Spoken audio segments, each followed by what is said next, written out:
আল্লাহ রাসূল সাল্লাল্লাহু আলাইহি ওয়াসাল্লাম হাদিস শরীফের ভিতরে ইরশাদ করতেছেন, তিনি বলতেছেন যে মান সামা রমাদানা ঈমানান ওয়া ইহতিসাবান, যে ব্যক্তি ঈমান এবং ইহতিসাবের সাথে রমজানের সিয়াম পালন করবে, রমজান মাসে সিয়াম রাখবে, গফির লাহু মা তাকদ্দামা মিন যামবিন, আল্লাহ সুবহানাহু ওয়া তাআলা তার অতীতের সমস্ত পাপসমূহকে ক্ষমা করে দিবেন। পড়েন সুবহানাল্লাহ। আল্লাহ রাসূল সাল্লাল্লাহু আলাইহি ওয়াসাল্লাম আরো বলতেছেন, মান কামা রমাদানান ঈমানান ওয়া ইহতিসাবান, যে ব্যক্তি রমাদান মাসে ঈমান এবং ইহতিসাবের সাথে কিয়ামুল লাইল, তাহাজ্জুদের সালাত আদায় করবে, আল্লাহ রাসূল সাল্লাল্লাহু আলাইহি ওয়াসাল্লাম বলতেছেন গফির লাহু মা তাকদ্দামা মিন যামবিন, আল্লাহ সুবহানাহু ওয়া তাআলা তার অতীতের সমস্ত প্রকারের পাপসমূহকে আল্লাহ ক্ষমা করে দিবেন। পড়েন সুবহানাল্লাহ।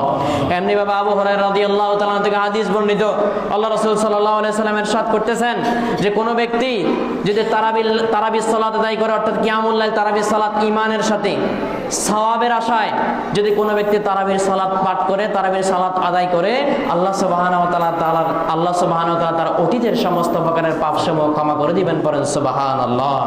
সম্মানিত হাজিরিন, তারাবির সালাত এখন তারাবির সালাত নাই, তারাবির সালাত হয়ে গেছে এখন কি বলবো, কুকুরের দূর আর বিড়ালের দূর হয়ে গেছে তারাবির সালাত।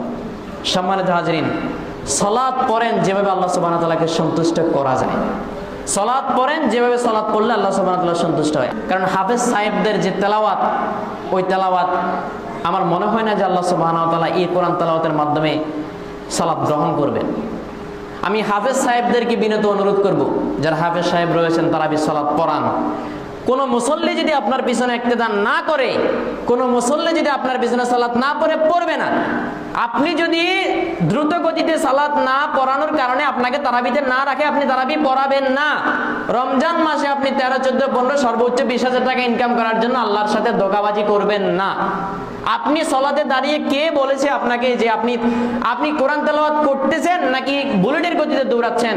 আপনাকে এই কোরআন মাজিদ তেলাওয়াত করতে কে বলেছে?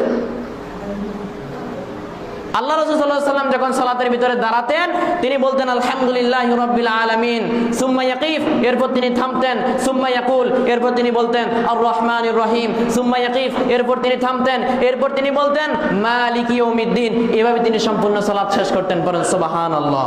সুতরাং আমরা এখন সালাত পড়ি, সালাতে সূরা ফাতিহা পড়তে কি দ্রুত গতিতে, এরপরে কোরআন মাজিদ তেলাওয়াত তো কানে বাজে, শুধু শব্দ আর কিছু বাজে না।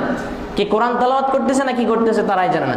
এরপর রুকু সেজদার দ্রুত গতিটা দেখলে রুকুতে 3 তাসবিহ পড়ি মানুষ মনে হয় যে ভালো করে সে অবস্থান করে না। এইভাবে কে সালাত আপনাকে পড়তে বলে? আপনি কেন এইভাবে সালাত পড়েন? আপনার এইভাবে সালাত পড়াটা কিয়ামতের ময়দানে কি লাভ হবে?